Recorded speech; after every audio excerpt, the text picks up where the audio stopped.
Alam niyo ba kung saan makakabili ng masarap na Pinoy food, cakes at bread dito sa Denmark?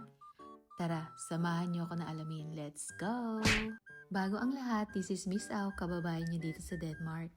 Samahan niyo ako ngayon sa Bread Corner. Dito yan sa Strua. Around 11 to 15 minutes drive lang mula sa amin dito sa Hostobo. Ang may-ari nito ay Filipina at Danish couple, kaya talagang swak ang Pinoy at Danish vibes dito. Dito makakahanap kayo ng iba't ibang cakes at breads perfect para sa birthdays, weddings at iba pang espesyal na okasyon. Minsan din may buffet sila tuwing weekends, abang lang kayo sa website nila. At kung gusto niyo naman ng Danish food, meron din silang burgers at iba pa. Syempre, hindi rin mawawala ang pamimili ko ng mga paborito nating Filipino foods para sa amin. Habang busy ako kakapili ng bibilihin, alam nyo ba na nakakita ako ng offer nila na halo-halo. Perfect timing kasi lunch na rin, kaya umorder na rin ako ng siopaw at halo-halo at itong bagnet silog nila.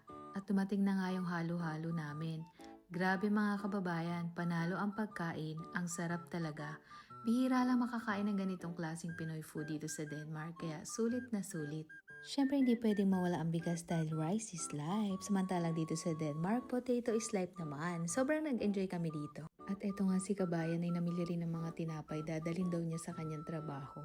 Salamat sa pananood. Bye! Aw, aw!